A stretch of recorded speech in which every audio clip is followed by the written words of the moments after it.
সুপ্রিয় দর্শক, স্বাগত জানাচ্ছি যে কথা জানতে চান অনুষ্ঠানে। আমি মোস্তফা ফিরোজ এবং আমার অপর প্রান্তে যুক্ত আছেন কর্নেল অবসরপ্রাপ্ত আব্দুল হক, যিনি সমসাময়িক বিষয় এবং সামরিক বিষয় নিয়েও বিশ্লেষণ করেন। তো আজকে যেই আলোচনাটা একটি আন্তর্জাতিক প্রেক্ষাপটে, সেটি হলো একটি অদ্ভুত বিষয়। লক্ষ্য করা গেল যে বাইডেন এবং আহ, নরেন্দ্র মোদীর মধ্যে ফোনের আলাপ, তাতে আন্তর্জাতিক পরিস্থিতি নিয়ে তারা আলোচনা করেছেন এবং তার মধ্যে বাংলাদেশ প্রসঙ্গ এসেছে বলে মোদী বলেছেন যে বাংলাদেশের আহ, আইন শৃঙ্খলা পরিস্থিতি নিয়ে উদ্বেগ প্রকাশ করছেন তিনি, এবং একই সঙ্গে সংখ্যালঘুদের নিরাপত্তা, বিশেষ করে হিন্দুদের নিরাপত্তার ব্যাপারে, এবং এই ব্যাপারে বাইডেন একমত হন। কিন্তু হোয়াইট হাউস এই ফোনালাপ নিয়ে যে বিবৃতি দিয়েছে তাতে ইউক্রেন ইস্যুটা সেখানে প্রাধান্য পেয়েছে, কিন্তু বাংলাদেশ প্রসঙ্গ সেখানে ঠাঁই পায়নি। আহ এখানে একটা বিশ্লেষণ করা যায়, সম্ভবত আহ নরেন্দ্র মোদী যে তার শেখ হাসিনার পতনের পর থেকে তাদের যে অ্যাটিচিউড, সেই অ্যাটিচিউডটা পরিবর্তন হয়নি। যদিও এর মধ্যে প্রধান উপদেষ্টা ডক্টর ইউনূসের সঙ্গে কথা বলেছে, ডক্টর ইউনূসও আশ্বস্ত করেছে, এবং বাংলাদেশে প্রকৃতপক্ষে যেই ধরনের কথাগুলো আনা হচ্ছে, যে সংখ্যালঘুদের উপর অত্যাচার নির্যাতন, বাস্তবে তেমনটা না। বরং এখন এই মুহূর্তে বাংলাদেশ বন্যার কারণে দুর্যোগ কবলিত। সেই আলোচনাটা কিন্তু মোদী কিছু উল্লেখ করেননি। আপনার কাছে কি মনে হয় ভারতের অ্যাটিচিউড সম্পর্কে এই প্রেক্ষিতে? দেখেন, ধন্যবাদ। প্রথমত আপনাকে আমি আন্তরিকভাবে ধন্যবাদ জানাচ্ছি, জনাব মুস্তফা ফিরোজ। আপনি এমন গুরুত্বপূর্ণ বিষয় নিয়ে আপনি মাঝে মাঝে কথা বলার কিংবা সমাজকে, দেশকে, মানুষকে জানানোর চেষ্টা করেন, যেটা আসলে জাতীয় নিরাপত্তা এবং আমাদের বাংলাদেশের ভবিষ্যৎ সম্পর্কে অত্যন্ত অনেক বেশি গুরুত্ব বহন করে। বিশেষ করে এই মুহূর্তে যে সাবজেক্টটা এনেছেন সেটা হলো India, Bangladesh, America, ট্রয়কা। Bangladesh, India, America. দেখুন, হুম। ইন্ডিয়া এমন একটি দেশ, যে দেশটা তাদের যে একটা কূটনীতি বিষয় আছে, সেটা তারা ফলো করে। চাণক্যের অর্থনীতি আপনি হয়তো জানেন। চাণক্যের অর্থনীতি, যেটা মৌর্য সাম্রাজ্যে উনি অর্থমন্ত্রী ছিলেন, সেটা হলো BC 300 years ago. BC 300 years এগোতে এই চাণক্য নামক ব্যক্তি, সে ছিল একজন ব্রাহ্মণ। এবং আপনি আপনি হয়তো এটাও জানেন যে হিন্দু ধর্মে ব্রাহ্মণরা হলো সর্বোচ্চ শ্রেণীর, অর্থাৎ তারা হলো মাথা। তাদের ধর্মে বলা হয় ব্রাহ্মণরা হলো মানুষের যেমন মাথা, এই পুরো হিন্দু জাতির মাথা হলো ব্রাহ্মণ। এবং তারা যেটা বলবে সেটাই ধর্ম, তারা যেটা করবে সেটাই ধর্ম। তো আমি প্রথমেই আপনাকে একদম স্পষ্টভাবে বলতে চাই যে চাণক্য নীতি তারা বলে 300 BC হলো, সেখানে হলো 300 বছর, আর এখানে হলো 2400 বছর। অর্থাৎ 2700 বছর আগের একজন ব্যক্তির কোনো কথাই লেখা নেই, কোনো হুম। কোনো অথেন্টিক কোনো সোর্স নাই। সে সময় লেখার কোনো প্রচলনও ছিল না। এটা করেছে কি, এই RSS এর ব্রাহ্মণরা, রাষ্ট্রীয় স্বয়ংসেবক সংঘের ব্রাহ্মণরা, যেটা আমাদের এই পশ্চিমবঙ্গেরই এটার গুরু ছিলেন শ্যামাপ্রসাদ মুখোপাধ্যায়, তিনি এবং তার সহযোগীরা চাণক্যের নাম করে একটা বই লিখেছে। এবং দেখেন, কুংফু স্টাইলে পিছনে লম্বা লম্বা চুল, চাণক্যের একটা স্মার্ট ছবি দিয়েছে, বইটা তারা ছাপায়। এটা আবার হুম। ইহুদিরা খেয়েছে, জিউরা খেয়েছে এই বইটা। একই সাথে ইসলাম বিরোধী শক্তি এই বইটাকে লুফে নিয়েছে। তাদের সেই চাণক্য নীতি অনুযায়ী কোনো প্রতিবেশী দেশের সাথে তারা কোনো সুসম্পর্ক রাখবে না, এবং শুধু তাদের সাথে সম্পর্ক রাখবে যে দেশের মূল জনগণের বিরুদ্ধে যারা কাজ করবে তাদের সাথে তারা সম্পর্ক রাখবে। এটা হলো তাদের চাণক্য নীতি। এই কথাটা না বলে নিলে আপনি আপনার যে প্রশ্নের উত্তর কিংবা যে প্রসঙ্গে আলোচনা করছি হুম। সেটা পুরোপুরি বুঝে যাবে না। মোদি জি। বর্তমানে he is leading that RSS R leading that আপনার ফরেন পলিসি। আপনি দেখেন, এই মোদি একসাথে রাশিয়ার সাথেও সুসম্পর্ক রাখছে, আবার আপনার USA মানে মার্কিন যুক্তরাষ্ট্রের সাথেও সুসম্পর্ক রাখছে। তারা এই যে দ্বৈত নীতি, এই দ্বৈত নীতির মাধ্যমে কিন্তু আমেরিকা এগুলো বুঝে। আমেরিকার ইন্টেলিজেন্স তো বাংলাদেশে কম না। উনি যে এই যে বাংলাদেশের বিরুদ্ধে নালিশ করলেন, মোদি সাহেব নালিশ করলেন, মোদি সাহেবকে নিজে একবার আয়না দিয়ে তার চেহারাটা দেখেছেন? যখন ইনি মোদির সাথে কথা বলতেছেন ওই সময়ে হয়তো কয়েকশো মুসলমানকে নিধন করা হচ্ছে কিংবা নির্যাতন করা হচ্ছে তার নিজের দেশে, তাদের বাড়িঘর জ্বালিয়ে দেওয়া হচ্ছে, গো মাংস খাওয়ার জন্য তাদেরকে হত্যা করা হচ্ছে ঠিক ওই সময় এই বিশাল দেশে। এটা কি তিনি একবারও চিন্তা করেছেন? এবং এই বুলডোজার দিয়ে উত্তরপ্রদেশে কত হ্যাঁ, মুসলমানদের বাড়ি একদম গুড়ায় দিতেছে, শুধু এটা কি? তাই না ফিরোজ ভাই, আপনাকে বলি, আপনার প্রেগনেন্ট মুসলমান মহিলাদের পেট থেকে, ইউটেরাস থেকে সেই বাচ্চাদেরকে বের করে ত্রিশূল দিয়ে উপর থেকে ছুঁড়ে মেরেছে। এই ধরনের ঘটনাও ঘটেছে। এবং এই ছবিগুলো যদি আপনি আমরা ভিডিওতে দেন। দিল্লিতে যেখানে নরেন্দ্র মোদী বসবাস করে, নামাজরত অবস্থায় পেছন থেকে পুলিশের লাথি দেওয়ার দৃশ্য দেখিনি? জি, এরকম একটা না, আমি আমার কয়টা ইয়েতে ঘটনার প্রতিবাদ করছে নরেন্দ্র আমি মোদী, একটা, কয়টা ঘটনার প্রতিবাদ করছে? দেখেন তারা কত শক্তিশালী মিডিয়াতে, এই যে ফেসবুক এবং ইউটিউবে। আমি শুধু একটা ছবি দিয়েছিলাম ওই মুসলমানদের উপরের নির্যাতনের, সাথে সাথে আমার এই হিট কি জানি বলে, আমার এই আমার চ্যানেল বন্ধ করে দিবে যেরকম, এরকম যদি আরোহী হয়। এই ছবিও দেওয়া যাবে না। আপনি যদি আপনার ভিডিওতে হম, দেন এই ছবিও, হ্যাঁ, এইটা কেননা তাদের কন্ট্রোলে এই সব কিছু। আপনি হ্যাঁ, যেখানে পৃথিবীর যে কোনো জায়গায় হিন্দু আছে, মনে রাখবেন দে আর দ্য এজেন্ট অফ র। সে ফেসবুকে কাজ করুক, আপনি ইউটিউবে কাজ করুক, যেখানে কাজ করুক না কেন। আচ্ছা এখন আসেন মোদি, আপনি অন্যের উদাহরণ দিবেন। মোদি যখন মুখ্যমন্ত্রী ছিলেন উত্তরপ্রদেশে, এই সময়ের ঘটনাই তো বলেন আপনি। সেই মোদির মুখ দিয়ে এরা এত বেশি উগ্র, এত বেশি সাম্প্রদায়িক। পৃথিবীতে যদি দুইটা দেশ সাম্প্রদায়িকতার একটা দেশকে যদি আপনি এক নম্বরে নিতে চান, সেটা হলো কিন্তু ইন্ডিয়া। আর দুই জি, নম্বরে হলো আপনি নিতে পারেন ইসরায়েলকে, এবং তারা দুইজনেই দোষর দোষর। এখন যে কথাগুলো সে অভিযোগ করলো বাইডেনের কাছে, বাইডেনের কি ইন্টেলিজেন্স নাই বাংলাদেশে কি হচ্ছে? বাংলাদেশে একটা উদাহরণ দেখাতে পারবে মোদি যে একটা হিন্দুকে কোন মুসলমান আঘাত করেছে? এই ধরনের ইতিহাস বাংলাদেশে নাই। তারা নিজেরা নিজে মারামারি করবে, অথবা মন্দিরে নিজেরা আগুন দিবে, নিজেরা কোরআন শরীফ রাখবে, এগুলো তো তাদের তৈরি করা একটা প্ল্যানের অংশ। এবং আরেকটা জিনিস আপনাকে বলি, মোদি এবং হাসিনা পুরো বাংলাদেশের পুরো মেকানিজমটাকে আপনি ধ্বংস করে দিয়েছে। সেটা যেমন এই মুহূর্তে যদি বাংলাদেশের কথা বলেন, আমি একটু আগে আপনার সাথে কথা বলার আগে একজন বাংলাদেশের সিনিয়র মিলিটারি অফিসারের সাথে একটা কথা বলছিলাম। কথাটা ছিল জি, এই, দেখো তোমরা এখনো হয়তো বুঝো নাই, আমাদের বাংলাদেশের পুরো নিরাপত্তা ব্যবস্থা একটা লাল রঙের, মানে একটা অগ্নিতে, আগুনের উপর পড়ে আছে। স্যার সেটা কি? এই 15 বছরে তোমরা যারা ইন্টেলিজেন্সের লোক, তোমরা তো আওয়ামী লীগের ইন্টেলিজেন্স দেখেছো, দেশের ইন্টেলিজেন্স করো নাই, ইন্ডিয়ার ইন্টেলিজেন্স করো নাই। তোমরা আওয়ামী লীগকে খুশি করার জন্য এবং ইন্ডিয়াকে খুশি করার জন্য তাদের হেজিমনিটাকে ইগনোর করে তোমরা তাদের পক্ষে কাজ করেছো। এতে করে তোমাদের পুরো ইন্টেলিজেন্স ব্যবস্থা, গোয়েন্দাগিরিটা ধ্বংস হয়ে গেছে। সুতরাং এখন গোয়েন্দারা বাংলাদেশের বিরুদ্ধে ওই কি কাজ হচ্ছে, কি কি ষড়যন্ত্র হচ্ছে, you do not know anything out of it. সুতরাং এটাকে মেরামত করা একটা বিশাল বিষয়। ইন্ডিয়া এই মুহূর্তে কি করছে আমাদের দেশে, আমাদের ইন্টেলিজেন্স অর্গানাইজেশন কিন্তু জানে না। আপনি বলেন, ইসকন নামে যে একটা তাদের বিশ্বব্যাপী একটা আছে, কৃষ্ণ ভাবনা একটা সংগঠন, আপনি কি মনে করেন সেটা কি এমনি এমনি একটা সংগঠন, ধর্মীয় সংগঠন? অবশ্যই না। আপনি যদি খেয়াল করবেন, কমলা হ্যারিস, এই যে এখন প্রেসিডেন্ট পদে রানিং করবেন উনি, কমলা হ্যারিসের যখন ভাইস প্রেসিডেন্ট হলেন, শোন ইন করলেন কি দিয়ে? তাদের গীতা দিয়ে, গীতা হাতে ধরে। তারপরে শোন ইন করার পরে যখন তিনি অফিসে বসতে যাবেন, অফিসে 15 মিনিট উনি চেয়ারে বসার আগে দাঁড়িয়েছিলেন। তার সাধুরা তার জন্য মন্ত্র পড়েছে, মন্ত্র পড়া শেষ হওয়ার পরে উনি বসেছেন। একই কাজ করেছে ঋষি সুনাক। এই যে দেখুন, তারা তাদের ধর্মটাকে একটা মৌলবাদ, এমন একটা ধর্ম, সেই মৌলবাদ থেকে চাপিয়ে দিল আমাদের উপরে। আপনি চিন্তা করেন, আপনি তো ফিরোজ ভাই, এই যে আপনি আমি কথা বলতেছি, এই যে আমি দাঁড়িয়ে আছে, এই দাড়িটাকে যদি আমি ইসলামের কথা বলি, আমার তারা রাজাকার আলবদর বানিয়ে দিবে। এবং মৌলবাদ। সুন্দরভাবে বাংলাদেশের পুরো পলিটিক্যাল সিস্টেমটাকে মানুষের ভিতরে এমন ভাবে তারা ঘিরে দিয়েছিল যে ইসলাম মানে হলো জামাত ইসলামী, এবং জামাত ইসলাম মানে হলো সন্ত্রাস, শিবির মানে হলো সন্ত্রাস।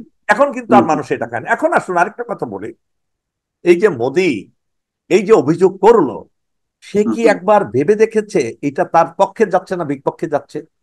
এমনি মানুষ ইন্ডিয়াকে দেখতে এবং পারে না। এটা কত বড় হাস্যকর হলো, সে নিজে হাস্যকর লিখতেছে যেটা তার প্রতিফলন হোয়াইট হাউসের বিবৃতিতে নাই। তার মানে আমেরিকা বিবৃতি খুব ভালোভাবে বুঝছে, সে হয়তো নালিশ করছে, বাট এই নালিশকে পাত্তা যে দিল না, এটা কিন্তু প্রমাণ হলো। বার্তা দিল। It is very interesting. এবং Modi is ruining his country, own country. আবার এর থেকে যে ভালো আপনি আশা করবেন ভবিষ্যতে, মনে করেন কংগ্রেস গভর্নমেন্ট ক্ষমতায় আসলো, ওই দেখবেন হুম, তারা আবার হাসিনাকেই তারা হ্যাঁ, রিহেবিলিট চেষ্টা করবে। হ্যাঁ, হ্যাঁ, তাদের হ্যাঁ, কাছে দেশ বড় নয়, তাদের কাছে বড় হলো তাদের ব্যক্তিগত, তাদের দেশের হুম, হুম, স্বার্থটা কারে হাসিল হবে। এতে রাইট। বাংলাদেশের মানুষ মারা যাক, বন্যায় ধ্বংস হয়ে যাক, তাতে কিছু তাদের আসা যায় না।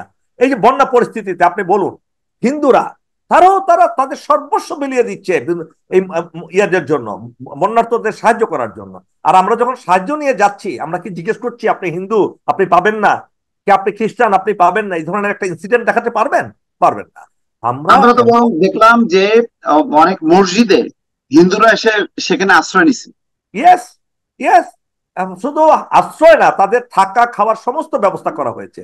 আমি নিজে আমার ব্যক্তিগত উদ্যোগে, আমাদের একটা সমিতি আছে, সেই সমিতি থেকে ব্যাপকভাবে সাহায্য সহযোগিতা পাঠিয়েছি। সেইখানে তারা কয়েকদিন থেকে সবাইকে সমানভাবে করেছে, বিহেভ করেছে তাদের সাথে। কে হিন্দু কে মুসলমান এটা আমাদের কাছে হয় না। কিন্তু তারা কিন্তু এই জিনিসটা এত ঘৃণার চোখে দেখে মুসলমানদেরকে। শুধু আমরা মুসলমানরা না, তাদের যারা ধরেন নিচের জাতের আছে, এই যে মনে করেন নমশূদ্র, কায়স্থ থেকে শুরু করে নিচের দিকে, তারাও হুম, কিন্তু হুম, একই আক্রমণের শিকার। কিন্তু তারা হুম, তাদের ললাটের লিখন বলে তারা মেনে নিয়েছে, এটা ললাটের লিখন বলে মেনে নিয়েছে। একটা কায়স্থ নমশূদ্রের মেয়ে যদি কায়স্থ কিংবা এই ব্রাহ্মণের ছেলেকে বিয়ে করে, এই দোষটা ব্রাহ্মণের ছেলের না, দোষটা হবে নমশূদ্রের মেয়ের। এবং তাকে নির্যাতন করা হবে, তাকে মেরে ফেলবে কিংবা কেটে ফেলবে। এই হলো তাদের ধর্ম। আমি মনে করি যে এই জিনিসগুলো যতক্ষণ না পর্যন্ত আমাদের দেশের বামপন্থীরা, বিশেষ করে বামপন্থীরা যতক্ষণ না পর্যন্ত বুঝতে পারবে, ততক্ষণ পর্যন্ত তারাও জাস্টিস করতে পারবে না। ধন্যবাদ। রাইট। এরপরে আপনার যে কোনো যে প্রশ্ন বলতে পারেন। আমি আর একটা বিষয় আপনার করি, যে কিছুক্ষণ আগেই বিচারপতি মইনুল ইসলাম চৌধুরী নেতৃত্বে 5 সদস্যের একটি গুম বিষয়ক কমিশন গঠন হয়েছে গত 16 বছরে।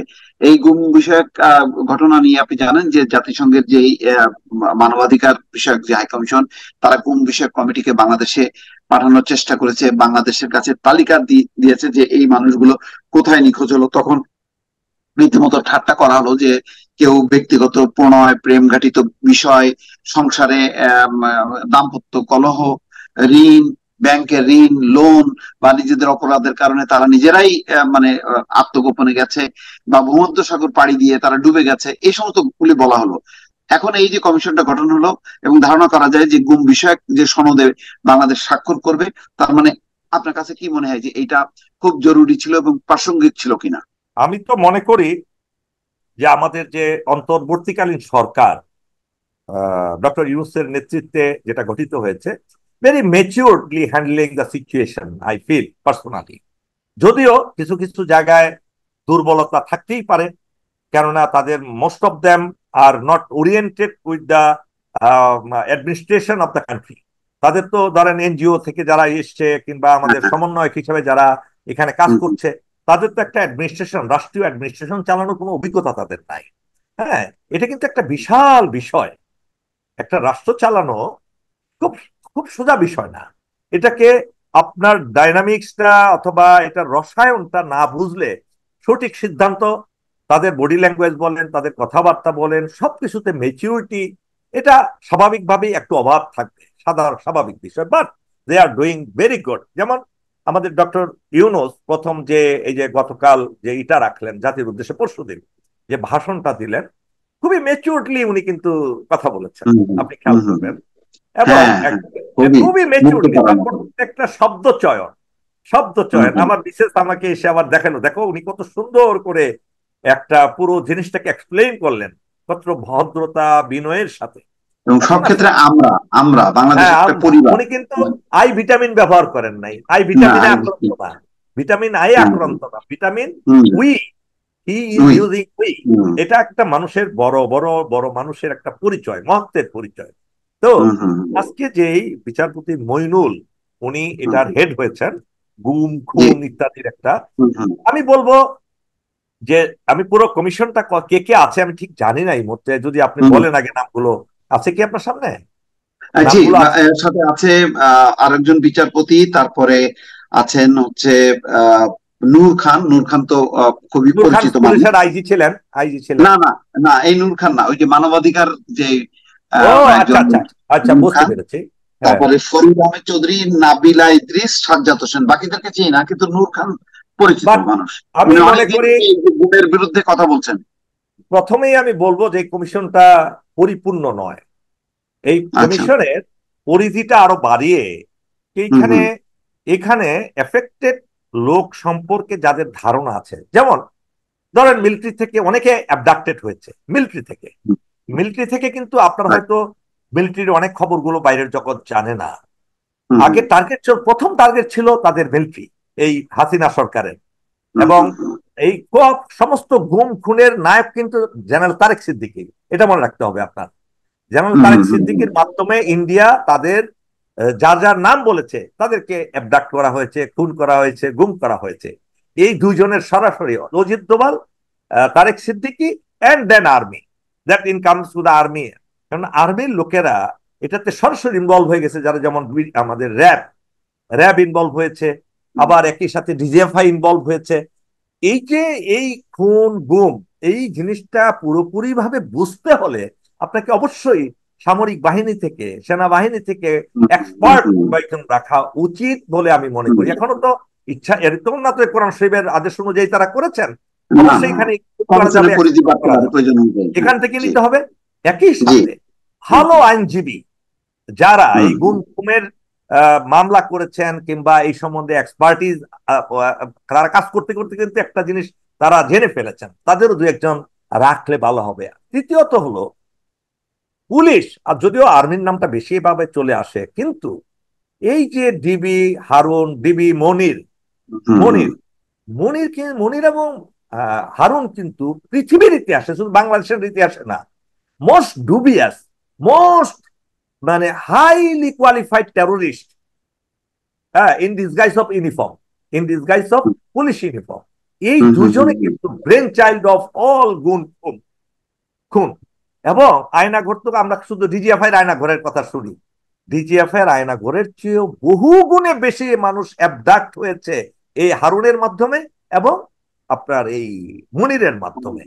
আপনি প্রত্যেকটা সন্ত্রাসী ঘটনা যেগুলো ঘটানো হয়েছিল বাংলাদেশে, বলা হুম হয়েছিল হুম যে হুম। এইগুলো হলো জঙ্গি ঘটনা, জঙ্গি। হুম প্রত্যেকটা হুম হুম। জঙ্গি ঘটনার সাথে কিন্তু অ্যাবডাক্ট হওয়া, গুম এবং খুন দুইটা জড়িত। তো সুতরাং এই সাইডের লোকগুলোকে যদি এখানে না রাখা হয়, আবার 45 দিন বলেন, 75 দিন বলেন, they cannot do the justice to this inquiry, আমার মনে হয় আর কি। আর হুম। বিচারপতিরা তো বিচারপতি। তার মানে আপনি বলতে চাচ্ছেন, যেহেতু 16 বছর একটা লম্বা সময়, এই 16 জি বছরে বিভিন্ন ক্ষেত্রে মানে জি মানুষ যে গুম হয়েছে বিস্তৃতি অনেক বড়। সুতরাং অনেক, সব সেক্টর, গুরুত্বপূর্ণ সেক্টর থেকে মানুষগুলি জি আনলে এটার হয়তো মানে তদন্ত কাজটা খুব দ্রুত হবে। অ্যাবসলিউটলি অ্যাবসলিউটলি, এবং এখনো সময় আছে। এবং আমার মনে হয় এই সমস্ত বিষয়গুলো যখন করবেন, তাদের হয়তো দোষ নাই, তারা অল্প সময়ে যাকে যাকে নাম, ওই যে এখানে তো এখন আর কুশীলব একটা আমার কিন্তু আছে। প্রশ্ন আছে, 45 দিনের, 45 কার্য দিবসের মধ্যে উম, আমার মনে হয় ইম্পসিবল, এত শর্ট টাইমের ইম্পসিবল, ইট সম্মুখীন। Is not possible, it is not possible, it is এটা নট অনেক পসিবল। বড়। হম। তারা তারা তাদেরও তো সীমাবদ্ধতা আছে, বয়স হয়েছে না, বিচারপতি মইনুল হোসেনের বয়স তো হম হম প্রায় হম হম 70-এর উপরে। তো হম হম। ওনাদের লিমিটেশন আছে, এই জিনিসটা আমার মনে হয়, আমি অনুরোধ করব, এই অনুষ্ঠানটা অনেকেই দেখেন, আপনি হয়তো জানেন না মোস্তাফিরোজ ভাই, নীতি নির্ধারণ যারা করেন তারা কিন্তু অনেকেই দেখেন, তাদেরকে আমি দেখেন। অনুরোধ করবো, দেখুন আমরা আগে লক্ষ্য করব তাদেরকেই প্রাধান্য দিতে হবে যারা এফেক্টেড। আজকে রাইট। একটা দুঃখের কথা বলি আপনাকে, এই হুম বিভিন্ন হুম। অ্যাপয়েন্টমেন্টে বসানো হয়েছে যাদেরকে হচ্ছে, তারা জি। কিন্তু 15 বছর আগেও এনজয় করেছে, আবার এই বিগত হুম 15 বছরেও এনজয় করেছে। এই যে গত 15 বছর, 16 বছর এই সরকার, এই মাফিয়া সরকারের আমলেও বিভিন্ন পদে, বিভিন্ন গুরুত্বপূর্ণ পদে চাকরি করেছে, এনজয় করেছে দেয়ার লাইফ। এগেন এই সরকার এসেও যদি তাদেরকেই আবার বসায়, বাংলাদেশে কি মানুষের অভাব আছে? যোগ্য লোকের অভাব আছে? বলুন তো। এই যোগ্য লোক কিন্তু অসংখ্য আছে, কিন্তু তারা খুঁজে দেখতে চায় না। তারা ওই যে আগে লিস্ট ধরে, আওয়ামী লীগের আমলে লিস্ট দেখেই টিক চিহ্ন দেয়। পরে আওয়ামী লীগ লিস্ট করে গেছিল 100 জনের, যে এরা এরা বিভিন্ন অ্যাপয়েন্টমেন্টে বসবে, সাপোজ রেড ক্রিসেন্ট এই বসবে, এরপরে এই বসবে, এরপরে এই বসবে, ওই লিস্ট থেকে টিক চিহ্ন দেয়। কোন তদন্ত জি কমিশন জি। হইলে এরা এরা বসবে, সেখান থেকে টিক চিহ্ন দিয়ে করে ফেলতেছে, যেটা হয় আর কি সাধারণত অফিসে। হুম আর হুম এই হুম। কাজগুলো করে কি আমলারা, এই কাজগুলো করে আমলারা। আমলা কারা? Right. তারা হলো কামলার চেয়ে অদম, আমি বলি। এই আমলা, বাংলাদেশের আমলারা এই দেশটাকে চিরতরে ধ্বংস করার মুখ্য কারিগর হলো তারা। কেননা তারা হুম, সাদা পোশাকধারী, রাস্তায় বের হলে অফিস থেকে কেউ তাদেরকে আর আমলা হিসেবে দেখে না, তাদেরকে সেক্রেটারি হিসেবে দেখে না, সাধারণ মানুষ হিসেবে তারা রূপ লাভ করে, দোষটা পড়ে আর্মের উপরে। এই আমলারা যত right. চুক্তি, যত কিছু কমিশন গঠন, যত কাউকে পদায়ন করা, তাদের সবকিছু তারা করে নিয়েছে ইতিমধ্যেই। তো সুতরাং হুম, হুম। এটা আশ্চর্য হওয়ার কিছু নাই যে প্রত্যেকটা জিনিসে কিছু কিছু ভুল থাকবে, এরপরে জি প্রশ্ন জি। করতে পারে। না ঠিক আছে, আপাতত এই দুটো বিষয়ে আমাদের সীমাবদ্ধ থাকুক। আমরা নিশ্চয়ই পরবর্তীতে আবার নতুন কোনো বিষয় হলে, প্রাসঙ্গিক হলে তবে আমি একটা আহ, কথা বলতে চাচ্ছি জি ফিরোজ ভাই, আপনার জি শেষ করার জি আগে জি আমি অনুরোধ করব আমাদের প্রিয় দেশবাসী যারা আমাদের কথাগুলো শুনছেন, জি দেখুন, এখন আমাদের মনে রাখতে হবে এই দেশটা আমাদের সবার। আমরা জি। একটা জিনিস অনুরোধ করব, আমাদের কিছু কিছু লোক আছে শুধু সমালোচনা করে যাচ্ছেন, খুঁত বের করার চেষ্টা করছেন, যেমন আমাদের সেনাপ্রধান Wakeruzzaman, general Wakeruzzaman is doing excellent. হুম ওনারও খুঁত বের করতে চেষ্টা করে মানুষে, তার আশেপাশে কিন্তু কেউ নেই, উনি হুম একা, হুম এবং একই বড়ই একা। এবং ওনার হুম যারা লেসপেন্সার ছিল তাদেরকে নিয়েই কাজ, হাসিনা হুম লেসপেন্সারদেরকে নিয়ে তো কাজ করতে হচ্ছে। হুম আমি হুম অনুরোধ হুম। করবো, আপনার ধৈর্য ধরুন এবং সবাইকে সাহস দিন, ক্রিটিসাইজ না করে তার ভালো কাজের জন্য প্রশংসা করুন, দেখবেন ওনারা আরো ভালো কাজ করবে। এই অনুরোধ রেখে আমি আমার বক্তব্য শেষ করছি। ধন্যবাদ। অনেক ধন্যবাদ। দর্শক শুনছিলেন সমসাময়িক খুবই গুরুত্বপূর্ণ দুটি বিষয়। একটি হলো বাইডেনের কাছে বাংলাদেশ বিষয়ে নরেন্দ্র মোদীর নালিশ, এবং আরেকটি হচ্ছে গুম বিষয়ক কমিশন, যেটি খুবই প্রত্যাশিত ছিল বহুদিন থেকে। জাতিসংঘ যে চেষ্টাটি করছিল, কিন্তু কোনোভাবেই সরকারের অসহযোগিতার কারণে, তৎকালীন সরকারের অসহযোগিতার কারণে সম্ভব হচ্ছিল না। এটি এখন খুব দ্রুত বেগে ত্বরান্বিত হবে বলে আমরা আশা করছি, এবং এটি আরো বড় আকারের হওয়া উচিত, পূর্ণাঙ্গ হওয়া উচিত, এবং একদম পুঙ্খানুপুঙ্খ তদন্ত করে এই 16 বছরের যে গুমের কাহিনীগুলো সামনে আনা উচিত, এবং এর বিচার। দর্শক ভালো থাকবেন। আল্লাহ হাফেজ।